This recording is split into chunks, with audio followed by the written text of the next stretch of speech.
Bro hi sister praise இல்லாட் உஷாரா இருங்க, உங்களை நீங்களே ஏமாத்திக்காதீங்க அப்படின்னு சொல்லி நான் இல்ல ஆண்டவர் சொல்றாரு. வருஷம் தொடங்கி 4 மாசம் முடிஞ்சு 5வது மாசம் வந்துட்டோம். கேட்குறீங்க ஆனா அதன்படி செய்றீங்களா அப்படின்னா இல்லவே இல்லை அப்படின்னு சொல்லி நான் இல்ல ஆண்டவர் சொல்றாரு. நான் வார்த்தைக்குள்ள போயிட்டு மீதியான காரியங்களை வெளிப்படுத்துறேன். சோ கர்த்தர் உங்க இடத்துல இடைப்படுவார் விசுவாசிக்கிறேன். யாக்கோபு 1:22 22 அல்லாமலும் நீங்கள் உங்களை வஞ்சியாதபடிக்கு திருவசனத்தை கேட்கிறவர்களாய் மாத்திரமல்ல அதன்படி செய்கிறவர்களாயும் இருங்கள். ஆமென். எத்தனை பேருக்கு இந்த வார்த்தை புரியுது பிரதர் சிஸ்டர்? சோ 1ஆம் தேதி உங்களுக்கு ஒரு வாக்குத்தத்தம் கொடுத்திருப்பாங்க. ஒவ்வொரு மாசமும் லைக் அந்த மாத வாக்குத்தத்தம் கிடைக்கப்பட்டிருக்கும். நான் இதை வாக்குத்தத்தமா சொல்ல வரல, நான் வாக்குத்தத்தத்தை பிலீவ் பண்றேன், நடக்கும். பட் வேதத்துல கொடுத்திருக்க எல்லா வசனங்களும் நமக்கு வாக்குத்தத்தம் தான். ஒவ்வொரு நாளும் நம்ம அதை அப்டேட் பண்ண ஆக்ட் பண்ணோம், அப்பதான் அது நடக்கும். இன்னைக்கும் நீங்க என்ன தெரியுமா பண்றீங்க?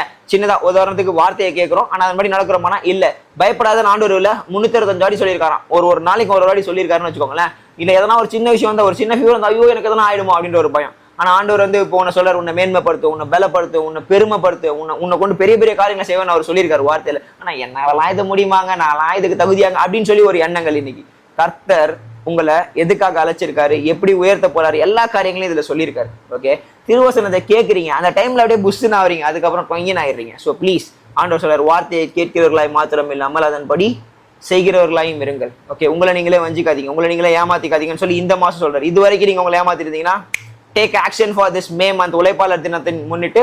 ஸோ கர்த்தரோடு கூட உழைப்போடு முன்னேறுங்க. வேற எதுவும் சொல்றதுக்கு இல்லை. புரியுதா? பொருளாதார திறமைகள் தெளிவா புரியுது. இந்த நாள் இல்லாம மேலும் கர்த்தருக்கு சோத்திரம். ஆமென் அல்லேலூயா.